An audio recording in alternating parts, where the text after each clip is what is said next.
I would like to first appreciate your presence.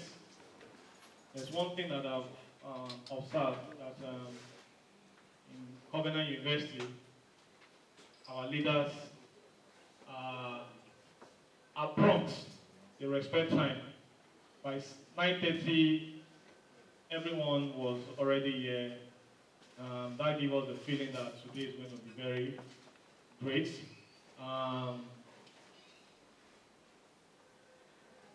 Before I continue, I will first want to acknowledge the presence of the Vice Chancellor, Professor Adebayo Abiodun. You're welcome, sir. I will also, protocol aside, as time goes on, I'm going to be mentioning distinguished ladies and gentlemen that is in our midst. But without much ado, I will quickly call Professor Vincent to give us the opening prayer. And immediately after it, Engineer Bola will come and give us opening remarks. From there, we'll take it on. Thank you very much, Professor Vincent. Praise the Lord. Let's please get our feet. God, I pray. Holy Father, we want to appreciate you for the gift of life. We are so grateful to you for bringing us on our feet this morning, here and active. To you alone with the power of the glory, in Jesus' name. We want to also appreciate you for this platform you have created today to learn. Lord, we gather together as one. We therefore invite the Holy Spirit to take charge in the name of Jesus.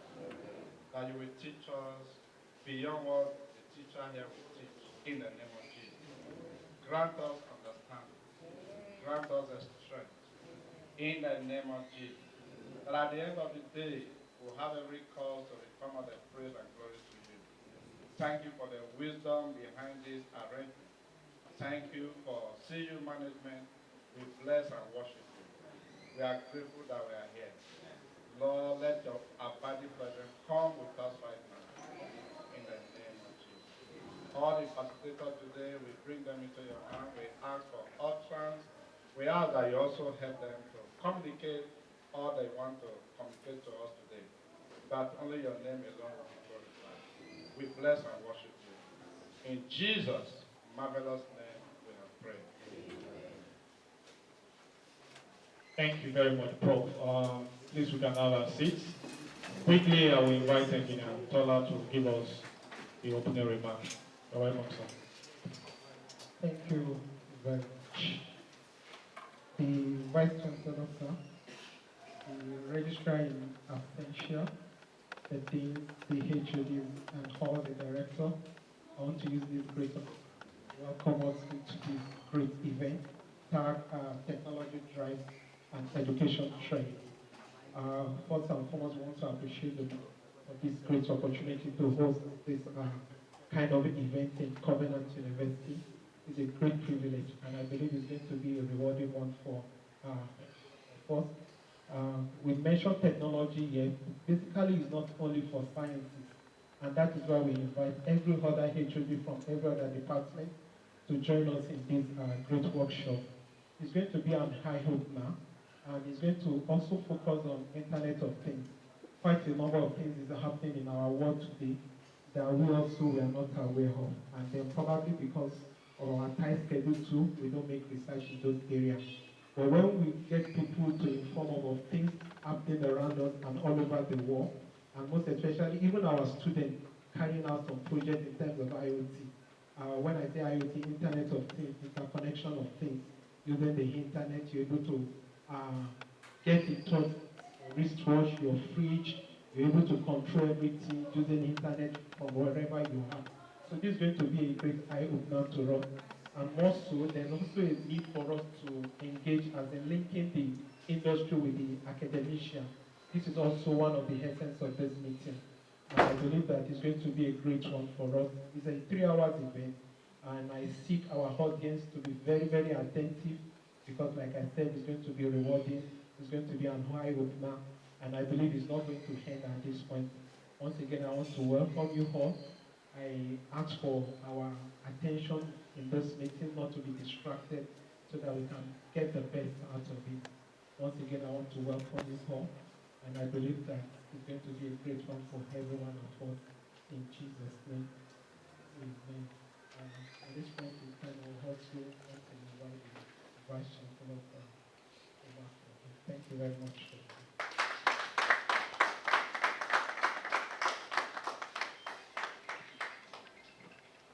Thank you so much, Director of CSIS. I recognize our distinguished management here present. I can see our deans. The Dean of School of Postgraduate School is here. I recognize all the heads of departments, and I recognize speakers, the facilitators, and the organizers of this wonderful event.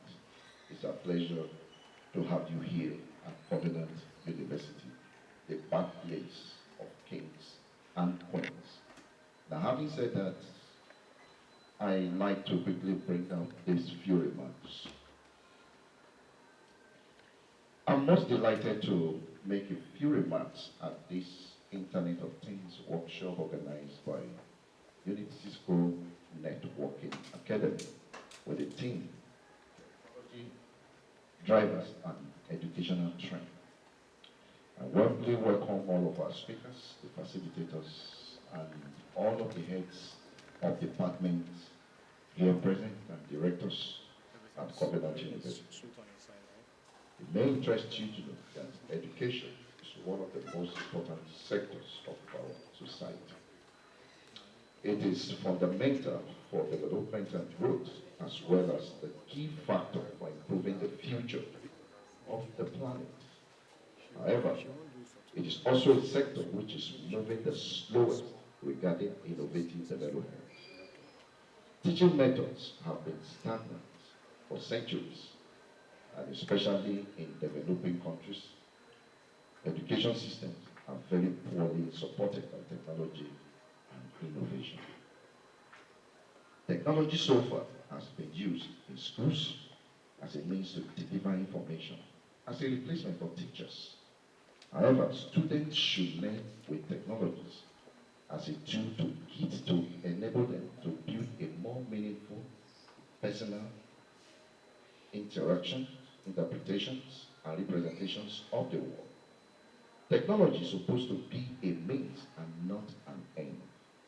But the greatest barrier to using more technology within the education system of developing countries are the high cost it involves, and correspondent teacher training and access even to it. The Internet of Things is an emerging paradigm of educational application and innovative technology in this present era.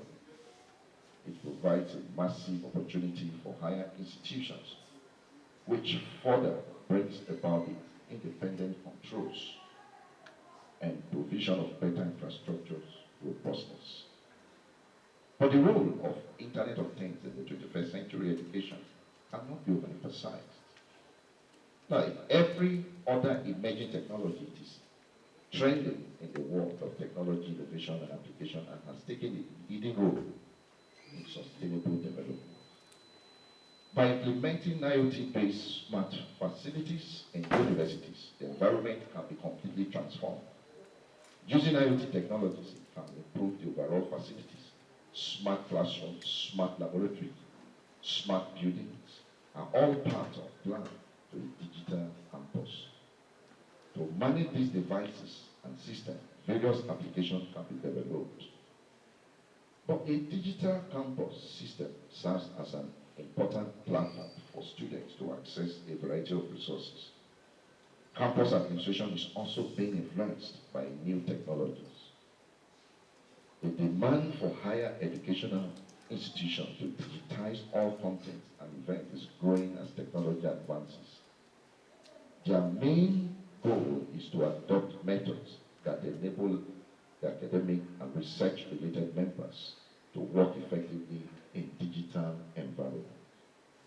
And Covenant University, being an ICT-driven university, is committed to promoting smart community through the integration of relevant emerging technologies such as Internet of Things and big data analytics. Therefore, it welcomes the provision of innovative solutions and processes that will translate into the university's intellectual property revenue. At Covenant University, you can't survive here if you are not an IT compliant, if you are not IT compliant, whether as faculty, as staff, even as students, because all of our operations are IT driven. It's on this note, therefore, that I welcome every one of us to this workshop, and it is hope that the deliberations from this workshop today will help advance the cause of knowledge. Again, you are welcome. God bless you.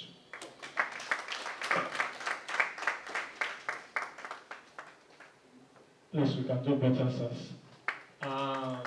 Engineer Bola, okay. Thank you very much, sir, for that wonderful remarks, speak. Without wasting much of our time, I want us to go on. The next thing, if you look at the program sheet in our hands, you discover that we are supposed to move to the keynotes by the GM of Cisco, but that will be moved. We won't be doing that now.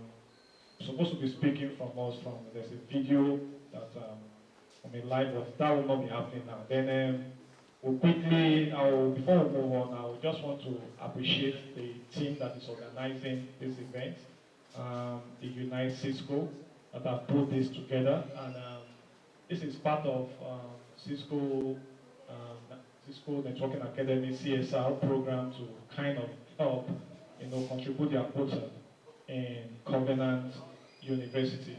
At the end of this program, we just wanted to ensure that we know the impact, how technology is actually driving the education sector. As we know it, technology is actually the key driver of whatever we are doing in our world today.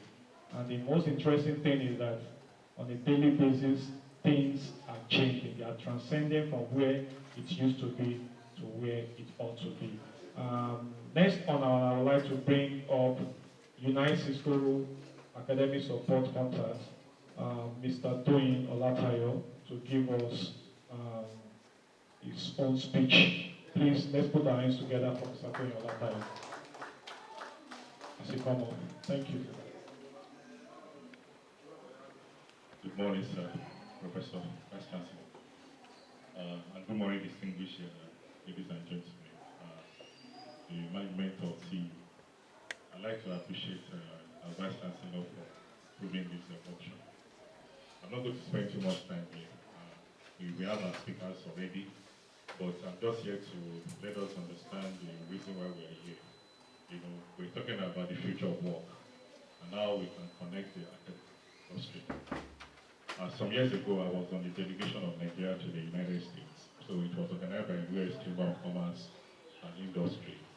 And the theme of that trip, that exchange program, is about connecting. When they after defending their projects, it doesn't just hang on the shelf. Those projects become something of industrial value. So that makes it look those students already made for the market, for the industry. You understand what I'm talking about? And so they're able to explain quite a number of how they're able to achieve all these things. So for me, I said to myself that if I get back to Nigeria, this is something we should start doing. And so we've been talking to the authorities in education and all that. And I'm glad that Covenant University is going to take the lead. So we're here to see how we can do things differently. But at the end of the workshop, there's going to be focus group discussion. We're going to group ourselves according to the college now faculty. And at the end of the day, we shall come up with something that the university can work upon so that within the next 5 years, we'll draw like a 5-year plan that between now and the next 5 years, how can our graduates begin to affect the industry, which I know that is in line with the vision of the government university.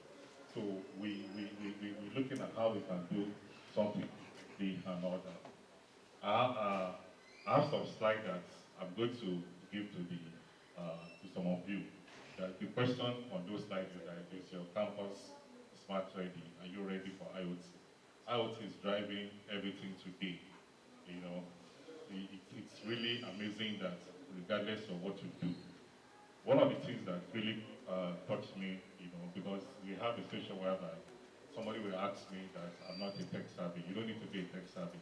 There was actually someone that read psychology that was part of the team of the hacker team. And when she was giving her testimony, she said that she saw a place for psychology students in this IoT of the team because she was able to use her mental faculty. We saw somebody doing also that's is it in building design or architect or something. And it was like, look, my own profession, you know, is valuable to what's going on. So at the end of the day, we realize that in that scene, you don't just have somebody that has tech skills alone, people with business mindsets, people with communication skills, people with idea of how to think creatively and bring about a solution. I don't know whether you understand what I'm talking about. So we are going to aggregate all this together at the end of the day. We are going to achieve the reasons why we are here. So I want to really to sit back and enjoy this workshop. And at the end of the day, we have something, a roadmap to work with. Thank you very much. Thank you, Vice Chancellor. Thank you very much, sir, for that beautiful speech. It's time for us to actually dive into what the business of the day. And the interesting thing about this is that our speaker, the first speaker that will be handling this section, is an alumnus of Covenant University. Is your son, and he happened to have gone up the ladder. He's working with Cisco office in Lagos, you know, and he has been doing an amazing thing. So, and he's a system engineer in Cisco, and that's the impact some of these things. So he'll be giving us. There's no other person who could have probably come and give us this first talk. You hear him out. I've gone through his slide, and amazing stuff. So I will bring up now our first speaker, first facilitator, in the name of Mr. Bola Oguntula. Please, let's join our hands together and welcome him as he comes up. Thank you. Good morning, everybody. I'm stuck between being starstruck and having to present because I'm looking at faces of people that taught me all the way from chemistry to project defense. Most of them would not be able to remember my face because I was one of the quiet ones, if I can put that word, but I do see some of them. Right. So let's get into it. So I was given a topic, IoT enablers for higher education and all of that. Yeah, I know the topic IoT could get a little bit boring, so I'm going to try to make it as interesting as possible, and I'll let you, at the end of my presentation, be the judge of that. So a little bit about myself. My name is Bolan, systems engineer with Cisco, finished from Covenant University in 2012, and I've been with Cisco since about 4 years now. Even before joining Cisco, I was with a Cisco partner, so I've been with Cisco for like 8 years, thereabouts. As a systems engineer in Cisco, what does that imply? In between the engineering team, like the R&D, backend engineering team, the sales team, and the guys that implement Cisco solution. So we have to play across, give feedback from customer to Cisco, and also because Cisco is Cisco is a global company, we also have to give feedback of a solution is, yes, when you think about the solution, you also think about the local content of the solution. So we need to focus on what the solution is. And within the Cisco community, I cover sub-Saharan Africa, specifically West Africa. So I deal in public sector, private sector, and quite a lot of customers across Nigeria, Ghana, and some in Kenya, or not Ethiopia because of Union, Ethiopia. So yeah, so I think I need the slides now. do have slides stretched out, but please, in the middle, if there's anything you want me to clarify or something you want me to spend time on, I will do it. I'm more than willing to do that. So I'll start off with 2 slides that are just on definition. The reason I want to speak on definition is I want to move away from like, okay, IoT as the fancy word we see and actually what it implies in the long run. So, next slide. So, yeah, the Internet of Things describes physical objects, sensors. Basically, I won't read the slides. 3 words I want to pick from this is objects, sensors, relating that exchange data with other things. So basically, it's literally a connection of things around you that need to speak together to achieve something. And that's basically what anything IoT, anything technology wants to do: collect information and act on it. The next slide speaks to IoT application used to address real-world issues, and I think that summarizes it. The point is to address real-world issues. And I think the second speaker will speak about connecting academies to the industry, because there's no point trying to just do things from a schooling perspective alone. The idea is to impact the world and you need to face real-world issues on whatever you are doing. So, right, and from a Cisco's perspective, Cisco was actually a company founded in a school, because the 2 founding chairmen were actually, if you read the history, what they're trying to do was, oh, I'm in faculty A, my wife is in faculty B, we need to find a way to communicate together, and that was how Cisco was actually formed. Like, that's actually the story of 2 spouses trying to find a way to communicate on the campus they were on that was pretty large, and that was what the story built for. I'm not going to spend time on that story, but so there's actually a whole lot Cisco tries to do back for education across the world. And one of the top CSR projects we do in Cisco is what we call the Next Academy, which coincidentally is about, it's 25 years this year, and there was quite a lot that was done to showcase what has been done over time. And I think the Unite and Next Academy are one of those that are participating in this program. Next slide. So yeah, so Cisco does on feedback, and a lot is taken from education, and because it's like, oh, you can't actually, and the reason there's a focus on education, that's where the best brains are. That's where you can actually groom people and have them move to exactly what you're trying to achieve. So there's a lot of collaboration being done with education, because you can't innovate from a lab. Yes, a lot of these things is done in a lab, but the ideas actually come from classroom. Look at most of any innovation you see out there, any of the top companies, there's always me and a colleague in class talking outside. So even those that drop out of school were in school at some point, and it was from there they tried to build on it. So Cisco realizes this and tries to see how to harness that potential, right? And in the process of harnessing that potential, some things were noticed, which is that learning is not really the way it used to be anymore. So I will get into that also.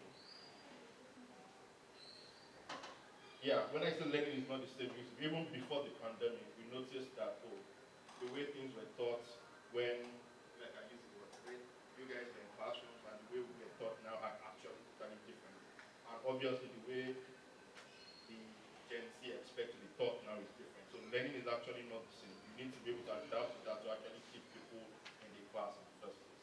And that is why a lot of solutions, a lot of things are being done to try to remodel the whole idea of learning and try to bring it to us. And when you are trying to do things on a global scale, you need to also consider those people that are not privileged as others. So that is why you always see things like inclusive power for all, reach to impossible, connecting the unconnected.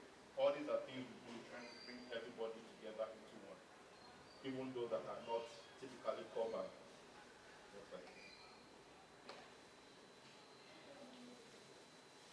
Okay, yeah, so like I said, this just is a slide of what in recent time has been done with respect to education, right? Some of it is through the CSR, the Net and Hack program.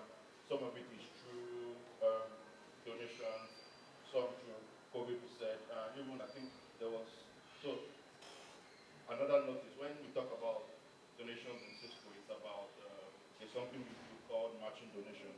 When you settle agree to the cost, they tell you to go and get donations for the cost, and whatever you donate to the cost is going to be matched by the company.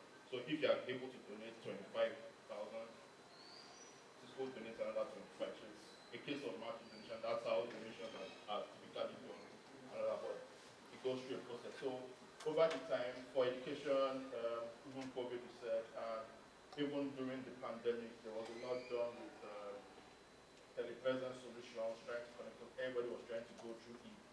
In the Cisco office in Nigeria, we had to give out all our telepresence units to NCDC, the ministry, and all of that, just to keep everybody connected. I think I was those that were still allowed to move around because we had to set up all of this in all these places during the pandemic. Right, so I'll talk about some other slides that have to do with Cisco education and all of that later. Next one. Right, so these are some of the things we see from an education perspective. There's a small print here which is called EduCourse, like an education caucus within Cisco for external parties whereby they meet on this point and have global meetings and all of that just to do some of these studies. So these studies were done with people from the Big Four consulting firm, which is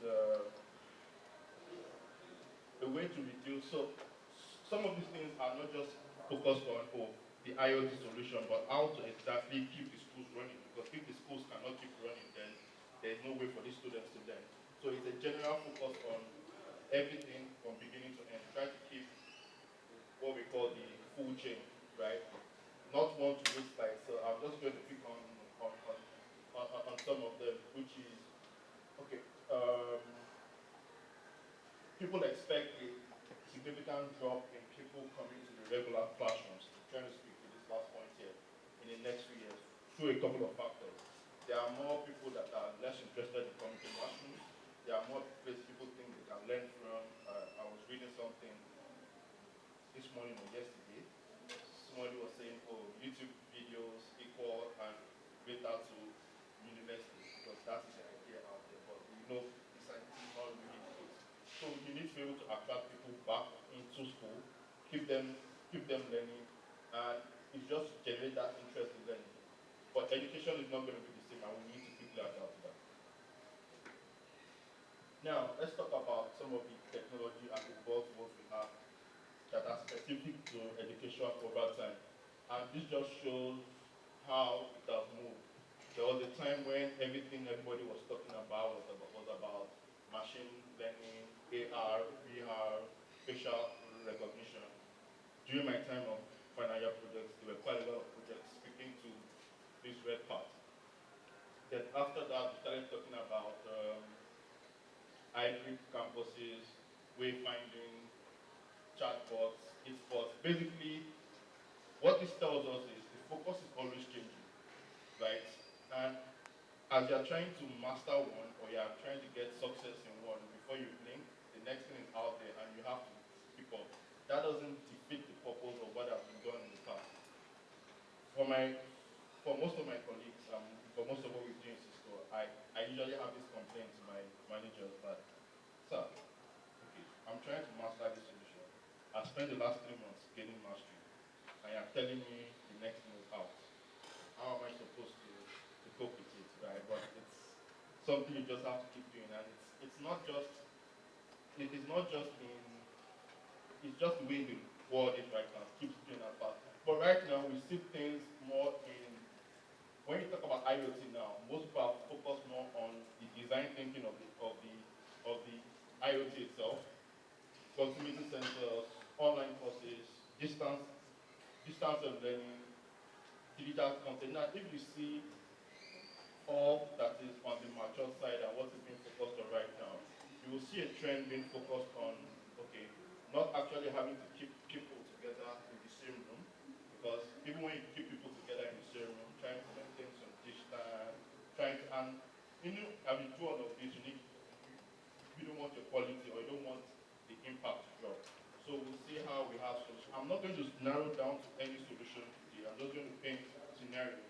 And we can actually maybe during the focus sessions talk about the multiple things tied together to achieve that scenario.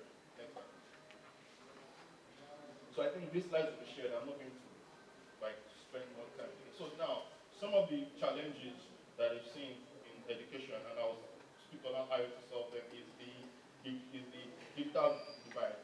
Now, in case of where we are presently, we see maybe there's not so much of a digital divide because this is like so focused on campus. Then you talk about global mental health issues, whereby some of the reasons the students are not, some of the reasons why students are not assimilating or doing things as much as they should, because there are a lot of other issues out there they're trying to deal with, and it follows them into the class. I have my elder sister who is also an educator. She teaches in one of the foreign schools in the country. And we were having a discussion one day, and she was like, what she had to deal with in school today was nothing she was prepared for. That one of our best students came to school and was crying all day, like, what's the problem? What's the problem? And she kept asking, no response. So during break, she sat down with her, okay, talk, what's the problem? And the problem the kid had was, oh, my dog died yesterday. And she's like, the dog was online, people get, I've seen cases of sites being hacked or content being posted that are not appropriate. But even over here, you can relate with general security incidences on campus and how exactly to tackle most of this. Learning loss, lack of engagement. Attention spans are really, really reducing nowadays. So you need to be able to find a way to get people to learn in the best way to keep them engaged. So there's something we do in my office, for example. There's something we have to do every quarter. I have to watch 200 hours of video every quarter. It's part of my KPI every quarter. So what we used to do before, we find long videos, just play them and go away. Let the hours come. Because 200 hours in actually every quarter, that's 800 hours a year, plus my regular work I need to do and all of that. I think the company noticed that what they did to tackle that was they made the videos shorter and you have to click next and answer a survey after every session. So you are forced to actually sit down and watch those videos, right? Because literally they found out that okay, people are completing this class, but it's not like the knowledge is being so that is so even if companies are facing it, right? So and I'm sure it's the same thing because people's attention span is it's not about not wanting to watch the video, but I'm like, sit down for 12 hours. It's a lot, right? Budgeting and funding now because enrollment numbers are dropping, but I know that's not the case here. I think I was reading Papa's message last week on like how they start finding a way to cut down on okay, a lot of people are still coming. So I don't think that's the case, and we thank God for that. But generally, enrollment numbers is funding. People use the minutes of decisions to choose where they go to. So you need to keep attractive to people in the sense that let's use our mobile apps for example, right? Some people choose what they bank with. Let me use a personal example. When I have to travel, right? Sometimes I choose the flights I take or the airports I go to based on the Wi-Fi experience at the airport. Because right. So you find people use the minus of reasons just to so as a business or as an entity that wants to keep attracting people, you need to be able to be creative about how you keep and everything matters at the end of the day. So next. Okay, now so I'm going to take a look at the life in the day of an educator. Going through this slide, we are going to talk about it showcases quite a lot of solutions. I'm not going to speak of any of those solutions. I'm just trying to show, okay, this is what can play out when we talk about IoT. So we have, like, we skimmed through the lab class of chemistry section of the 111 or something. That was about our largest classes back there. It's 9 a.m. Most students attend in class, right? Yeah. And nowadays, you can have people attend remotely. Now that gives a first challenge. How do you keep those in class and those remote to have the same experience? How would those that are remote not feel left out? Right? And I think even maybe not for the undergraduate classes, but I think for a lot of universities offering postgraduate classes now, they do actually have a lot of remote students.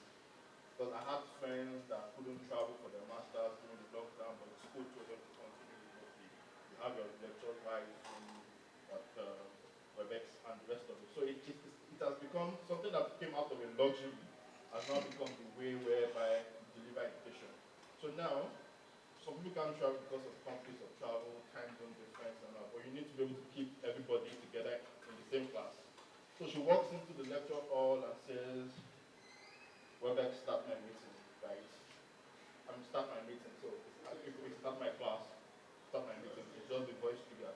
That triggers the virtual class to start and automatically set to record. If you are an IT person, you know a lot has gone into this because that means the class has been set up, the room is set up for it, a lot of things have been put together just to get that up and running. She engages the students remote, she engages the students, line up the camera. Okay, this is just trying to give an expression of how the class is set up. The fourth point is pretty key. She shares an activity template on the screen and students feel blank on the digital whiteboard. Yes, this is another thing personally I used to hate when I'm in a meeting. Like, you're in a meeting with a lot of people, and all of a sudden there's an activity, and all of a sudden you see your name that you're supposed to fill in something. Even if it's just rate this lecture, but because it's against your name, you have to fill it. You not filling it gives an impression you're not there. And this is done in forms of polls, in forms of feedback, in forms of, it could be anything, but there is that activity that everybody that is both in the class and remote have to do at the same time. And the worst part of it is the result is displayed for everybody to see, right, within the class. So you can't, it's easy to know when you're not there. And also, at the end of the class, the instructor now, the whole class experience is actually saved as that class experience. And you can go back and verify things and all of that. Now, I was talking, so this particular point was a bone of contention in a presentation I had recently, like my course advisor at the companion. First thing we call it is a waste of coffee because you have to dress coffee. That okay. No, that was the term we used to use there because we used to copy like I think walk to the cafeteria to get shuttle doesn't get to the IE. So it felt like a long audio to just see the course advisor. But yeah, that was what was in place then, and it gave quite a number of us issues because there was now a point he said for all of you that have come to see me this semester, I'm not going to sign up for letters or something before the exam. So everyone had to go and see him eventually because he was one of those that was always ensure I have to see all of them one after the other. But so that was the situation we had there. And so when I was looking at this slide during my first presentation, I was like, okay, yeah, this could have solved quite a lot of the problems I personally faced back then. So basically, same process, you make your available hours known, and you could actually set up either one-on-one meetings with your students remotely. You attend to whatever the student wants you to do, and it's as personal as you want it to be, right? One of the things I always have to do every week where I work right now is a must. I must have at least 30 minutes with my manager. It's a must. What we talk about is left to us. We talk about literally anything work. If we work, my manager tries to make it not about work. Just talk about it. It's your time. Tell me whatever you want to do. And it's automatically set up. The days we don't, or the weeks we have to, either of us is not available, we have to give a reason that goes up all the way to the HR on why that session is not hold. But even though we are in different time zones, we have different things to do, but there's actually a system that enables it. Now, because I work with Cisco, I'm quite familiar with everything at the background that is going into that operation. But these are the things we talk about when we say IoT enabling education. It's not just about the camera, it's not just about Where I can pick up anything I need, just go to specifics and pick it. CSR and they actually do quite a lot with, I think presently they do quite a lot with to the industry. What we need to do. We have a professor in our midst who will be taking this session, but before then, before I'll be introducing him, I also want to bring back our ASC, United Cisco ASC. So there are some things he wants to respond to during the first time we were talking. You know, there are some issues, the questions we raised that we would like to address, and also give us some hints on, you know, so I'll be bringing him up before then to talk about it. Immediately after that, we'll go into the second lecture, and after which we'll go into the focus group. The focus group is to help us, you know, call to action. At the end of this, there's something we should be able to do, or the impact this workshop should have, and some things it should solve, the problem it should address. So these are the why the focus group is necessary, you know, after the first lecture, the second lecture, then the focus group. But before then, please join me as I welcome the, please. We'll need a slide to be up, then why he's talking. We will spend the next 5-10 minutes to do this. Thank you very much. Thank you once again for your time. And before our next speaker comes in, I would like us to just look at this slide, because it will also help us during our focus group discussion and all the smart samples, open smart samples first of all. So to just, I'm not making presentation, but it's going to be rolling. I'll be pointing areas of concentration and all that. So the first question is that, is the campus ready for IoT? So these are the first question. When you print out your sessions, you need to ask yourself, are we ready? If you are ready, okay, what's the roadmap? And if you are not, you need to get ready. And all that. Next slide, please. Can you allow it to be also rolling and all that? So Gola will already explain all these things. So let's just keep watching.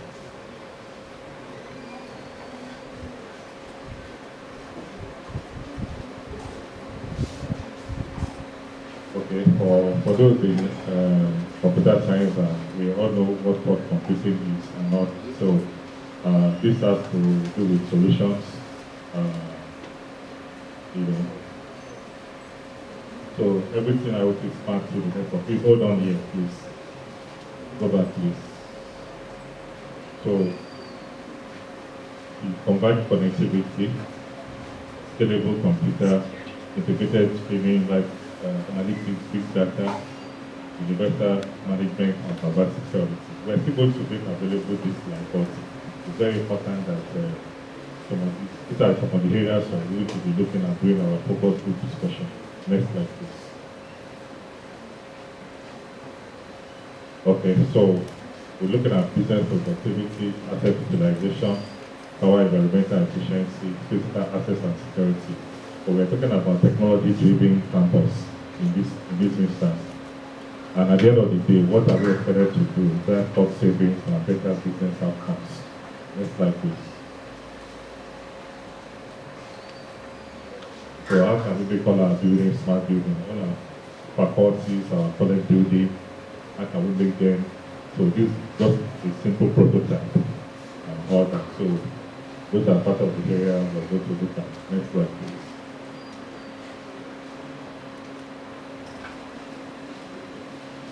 Digital ceiling, digital ceiling, asset tracking, physical security, building management system integration, and all that.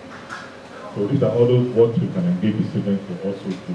Because at the end of the day, I've been to campuses where students come up with solutions that the campus enjoys, and the industry outside comes to pitch for it. Next slide. Next slide. Next slide. Okay. Go on. Go back to that. Yeah. So we're talking about the University of the Future. So the university to introduce smart IoT application and those things when IoT was just coming in. How you can from your phone, you can determine the bus, the way to meet the bus and things like that. Parking, if you are going to a mall, you need to know whether there is a parking space in the parking lot and things like that. We were in Barcelona in 2014 to see their smart transportation system. So CU can also have a smart transportation that the state government can afford and copy and can be duplicated nationwide. Next slide, please. So, what's the goal of the smart transportation? Safety, good passenger experience, operational efficiency, and high mobility. So that is the outcome of the smart transportation. Next slide. So, connected bus, connected yard, connected bus. So these are the mass transit. Next slide. Okay. The video as a sensor for street lighting. So we're talking about I know there's no problem of power supply in CU, so we can have smart street lighting system. Next slide, please. Okay. So this is for parking management solutions. Next slide. Oh, go on. Okay, you can see that's the statement. Go ahead. So all this thing I'm doing just to prepare us for the focus group discussion. When we break out into our previous sessions, we'll sit down according to our colleges and our faculty. Next slide, please. Go on. Alright. So at the end of the day, how do we improve safety and security? Greater operational efficiency, combat network workforce, reduce congestion, just to make everything smart at the end of the day. I believe that this will give us a platform to have a robust discussion when we eventually take that our breakout session. Thank you very much. Thank you very much. For to handle this second section we are having, I will invite my co-moderator, David Adebuke. Can you please come up on stage so you introduce the next speaker, and we'll take it up from there. Thank you. Thank you very much, Mr. Mohammed. Taking us further, this event, we are going to be inviting the next speaker. He's a professor of economics, and he's very vast. He has a very vast knowledge of academics and industry. He also lectures in Japan Athletic University and Lagos Business School. I want you to join me to welcome Professor Oyezi. Sorry, sir. You're welcome, sir. Please, a round of applause for everyone.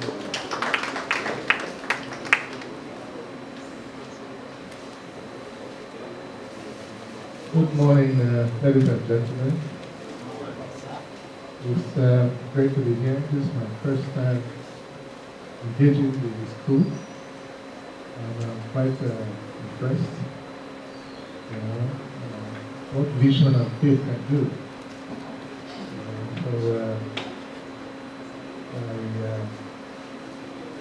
I'm inspired. So next time you come to my village, you see something like this, don't be surprised. Yeah? Okay,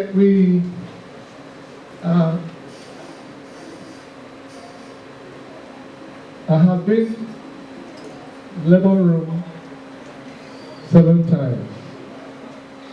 Labor room where they give birth to children. And they were wondering what I was doing the 7th time.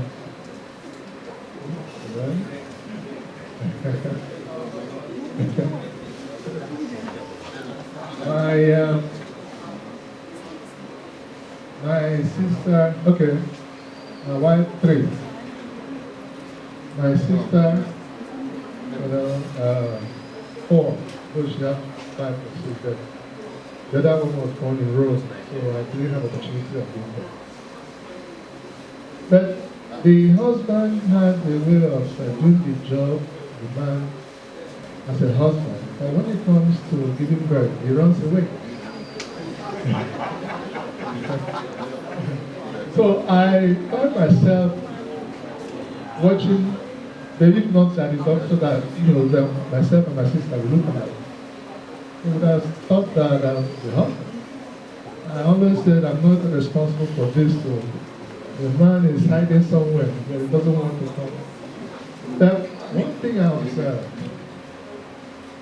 was when, from my wife to my sister, when the children pop out, they are almost staring at you and telling you, hello daddy, hello mommy. And I began to think, what is going on here? When I was born, it took me about 3 weeks or a month before I could see. But now, these children are like, they're in a hurry. You know? So I began to think, what could be the reason? Until the year 2000, when the world entered the knowledge economy,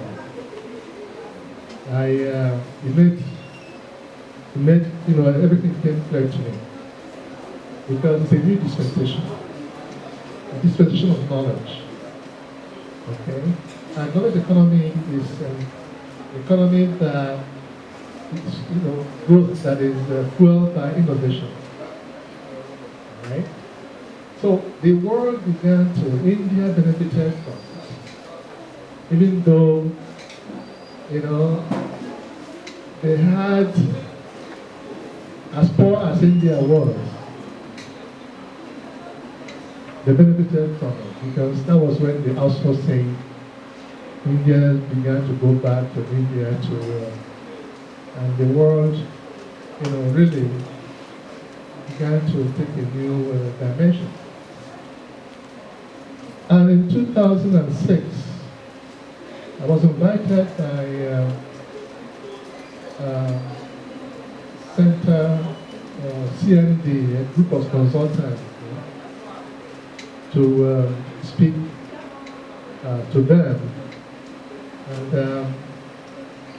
they asked me to speak on the future of learning. I began to research on the future of learning. I discovered that, and I made that presentation, and I made a few points that were going to, things that we're going to experience in the next few years.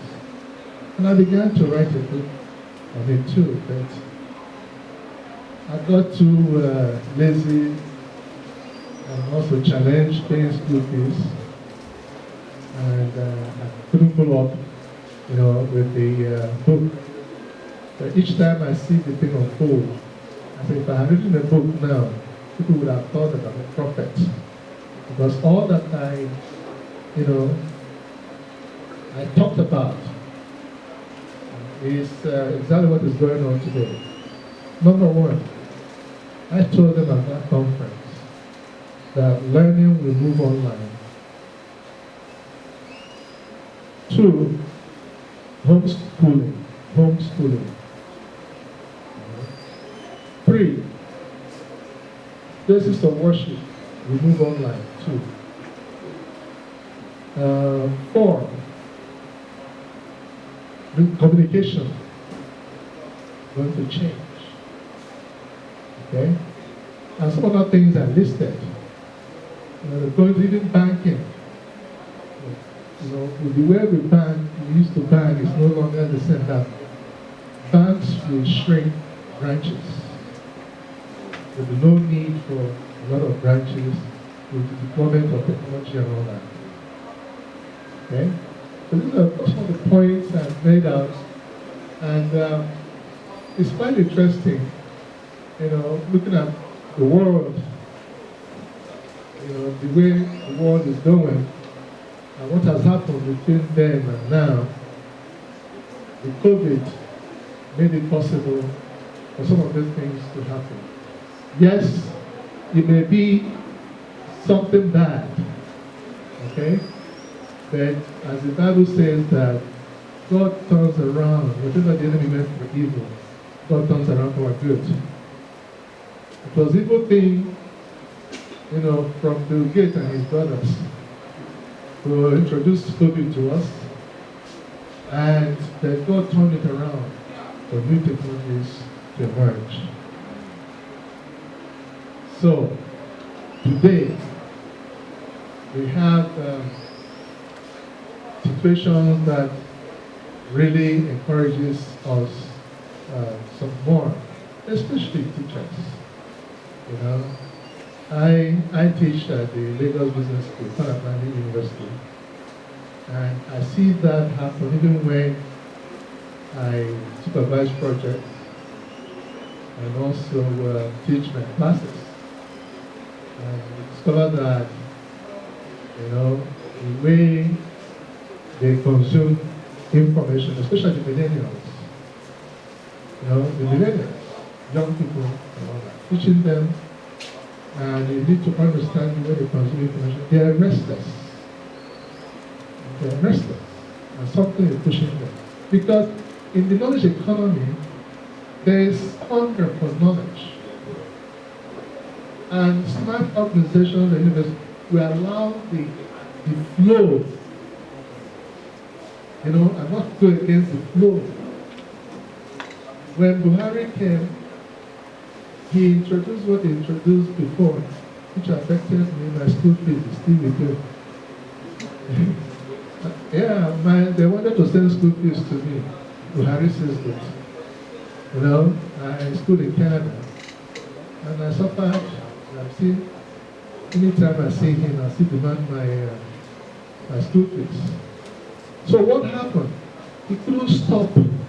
Nobody can stop the flow. And that's why people find ways of sending their children to, if you know the amount they spend, even though they say the economy is bad, there is hunger.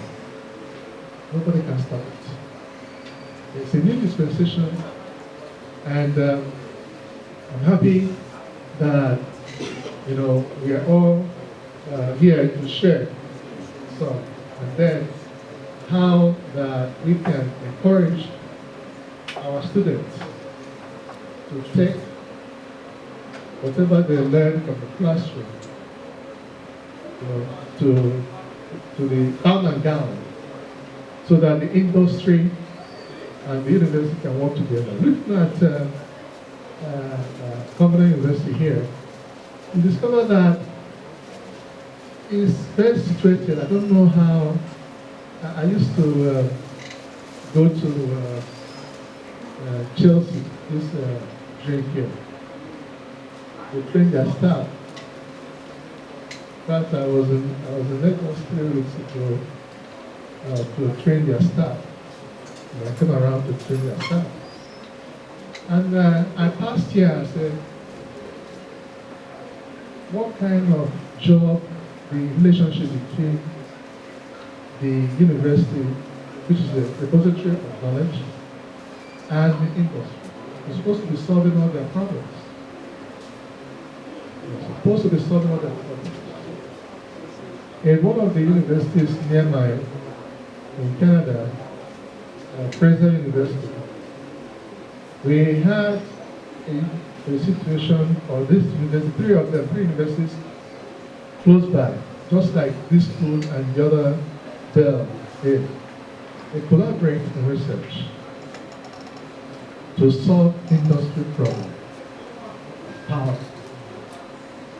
So, I don't know, it's important for us to collaborate with others to see how we can make our community, you know, better.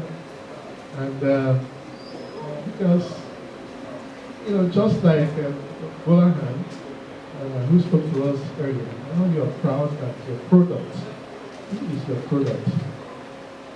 And that was that's why one of the professors was able to rebuke him, because he's still your product, no matter where he goes to, for not dressing properly. Okay? So I learned a lesson with that, and I thank you for the boldness and all that, and the way he took it as well, not personally. You know? So it's something that we need to look at. That's one. Don't let it go. Control it by yourself. So, the Vice Chancellor made a comment. I was also expecting a gray-headed man like me. I didn't know he's such a young man, but I'm almost, it's like I'm almost the oldest person here. You know, you have a young, vibrant staff or faculty. And all that. So he made a comment that you cannot survive without being ICT compliant. And that is consumption of ICT. We need to go a step further to the producers. Okay? That's what children are students. Okay? How can we move from being consumers of ICT to producers? That's a mental step that we have to. In Canada, in the US, that's what technology does. It makes life easier. But the money is not, it's in the hands of the producers. For sophisticated, but the raw materials are here. So the money is in the hands of the producers. How do we train students? First of all, us teachers, so that we become producers. We're thinking production. The students are smart, smarter than us. And we need to convert that to, more of productive listening. Not when they leave and go to private sector before they begin to do all that.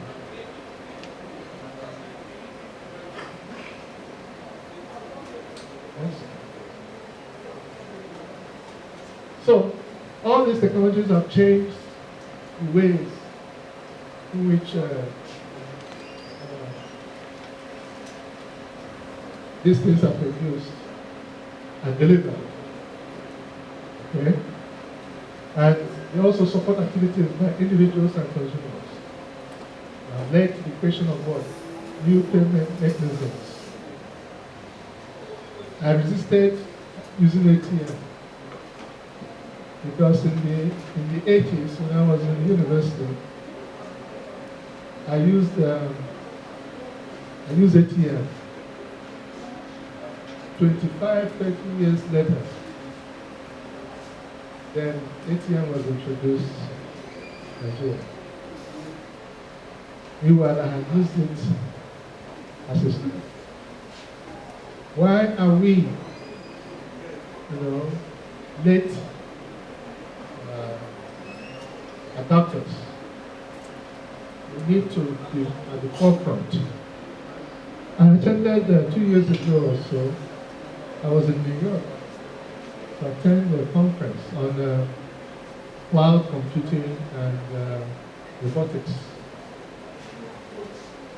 They were talking about, hospital, medicine, how technology is going to transform the hospitals and all that. And they showed a map of the world and showed arrow of the direction of medicine and those working on some research and all that. And they bypassed Africa. So I raised my hand and I said, okay, what do we do you now? It happened. You bypassed us. They just shook his head. I said, you guys are not ready.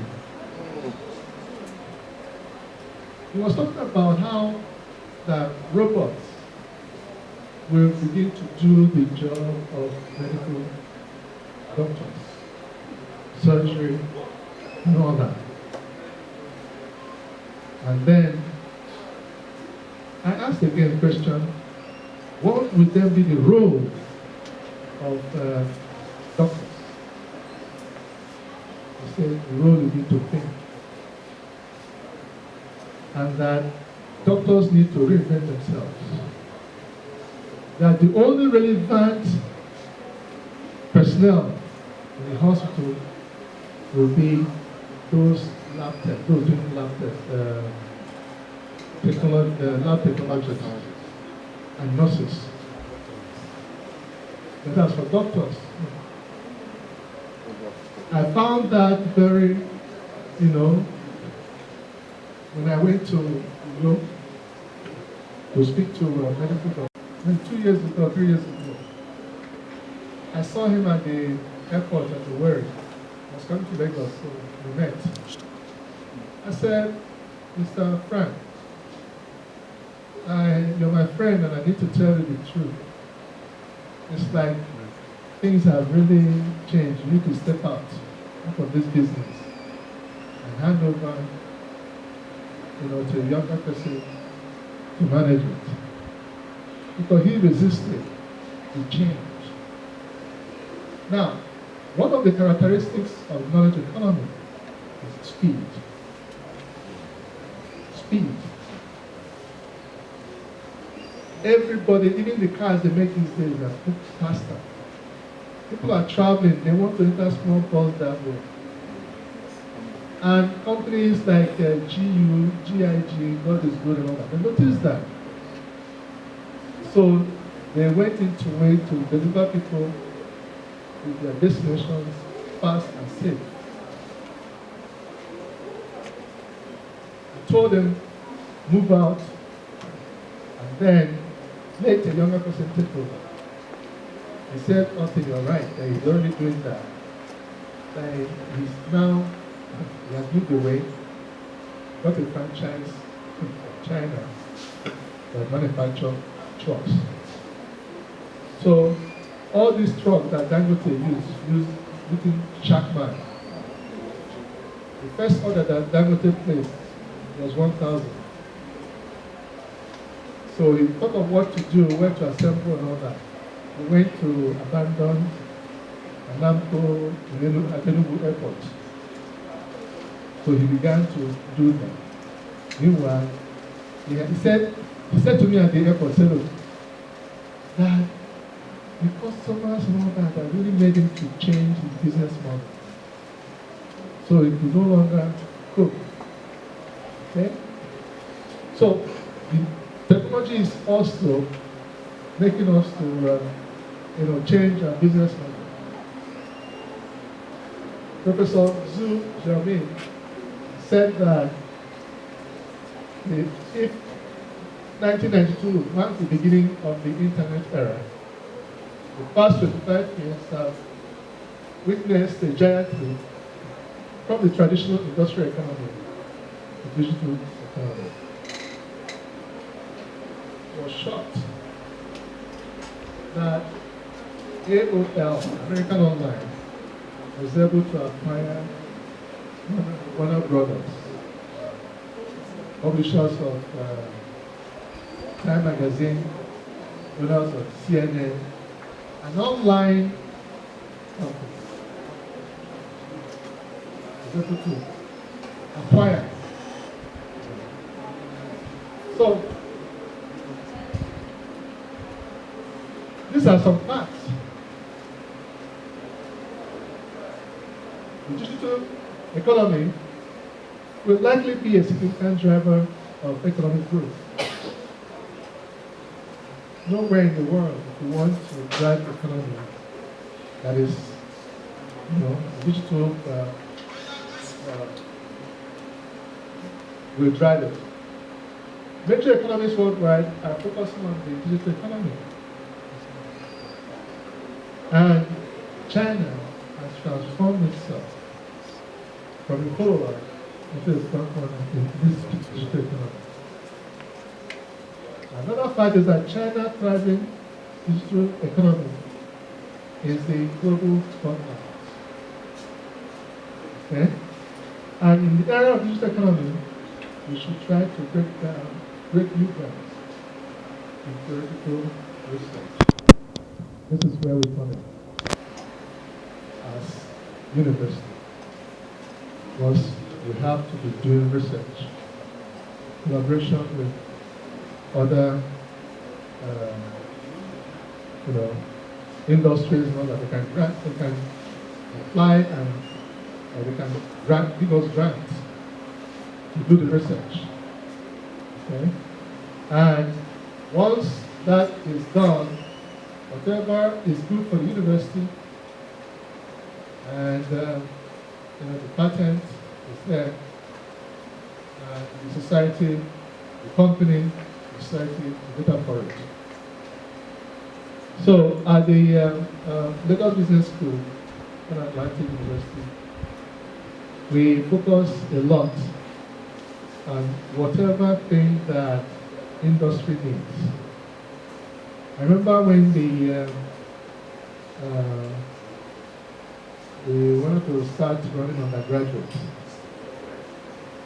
we approached NUC to approve a course on media and communication. NUC said no, nothing like that. Let's go and do mass comm. Mass comm is old. We're talking about media that is what is happening today. Because media, especially media entertainment, is the fastest growing industry in the world. Fastest. That's why this musician, the band, in one of his songs, at the end of the song, he said, well, you don't need to make sense to entertain. You don't need to make sense to entertain. We don't, because of the way things are going, see the song we're singing on that, shows that we don't really need to, because this is a trend, what is happening, there's nothing anybody can do about it. Okay? What sells? Entertainment. Everything we do, we must try to entertain for people to get people's attention. So, the digital economy has also given rise to a number of business models. Just as in innovation in the digital economy allows the rapid development of new business models, it can also quickly cause existing businesses to become obsolete. If you don't change the model, if we don't change the way we teach, if we don't change the way we run our affairs, technology will render us, when computers came out, had this is for design. A friend of mine, she used to be a graphic artist with an advertising agency. So the company wanted to move from the manual to computer. And told all the staff, we must migrate. I had to pay for this lady to attend this thing. At the point, she couldn't cope. It was just traditional way of cutting and pasting and all that. So she lost her job. Then her husband traveled to either Philippines or US or somewhere, and no communication, got lost. So the last time I heard, many years ago, that she was going from house to house, washing baby clothes to get paid too, because she refused to switch to new technology. She became a house dirty clothes washer.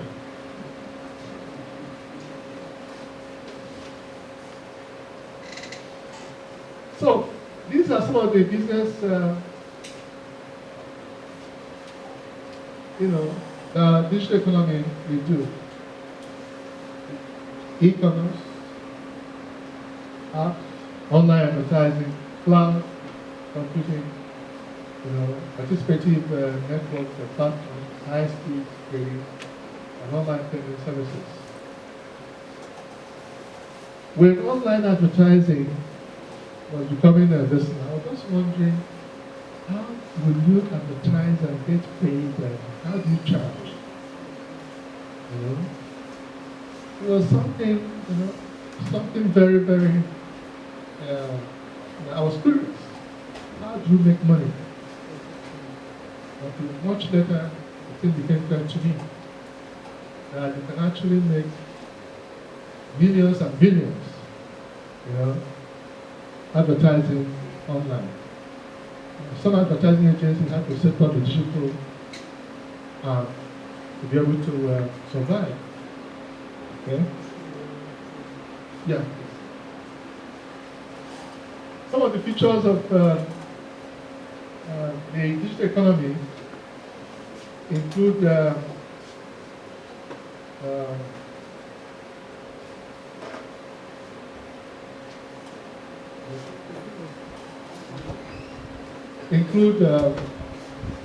mobility with the tangible, on which the digital economy relies heavily. Mobility, one of the features,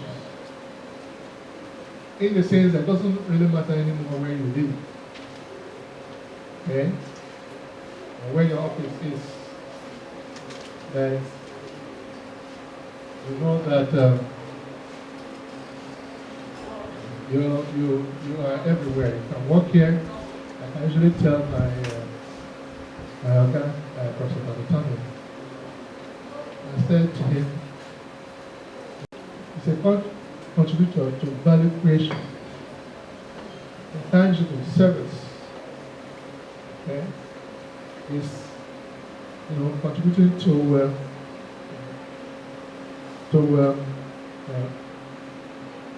value creation and economic growth for companies in the digital economy.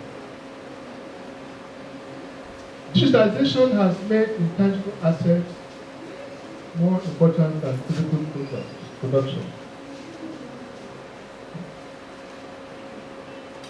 The physical products there, that intangible, the services, the things that you're not seeing, has become more important than the ones that you see. Next one. So, advances in ICT and the increased productivity that characterize the digital economy mean that users are increasingly able to carry on the commercial activities remotely while traveling across borders. A young man in Oshobo employed about 100 people working for companies outside the country without stepping every 18 months. But today, it doubles every month. New product will come out with the use of nanotechnology. He said, just get me a smartphone. It's enough for me to do all my assignments and all. I don't need laptop. Did you know? So I bought him a smartphone, and that's what he used. I thought about it. I said, you don't need a laptop. It's a signal that in the next few years, the laptop will be out of work. The laptop will not be relevant. Next few years. A study that was done in Dubai by the Dubai government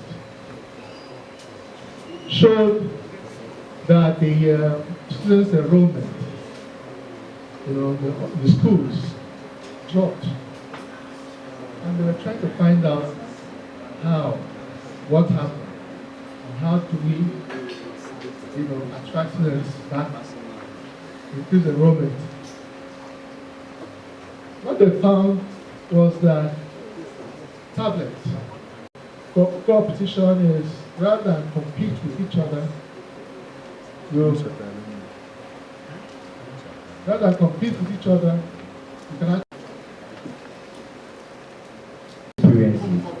going on IT to understand how to think like a solution solver, how to recognize problems, and how to solve those problems.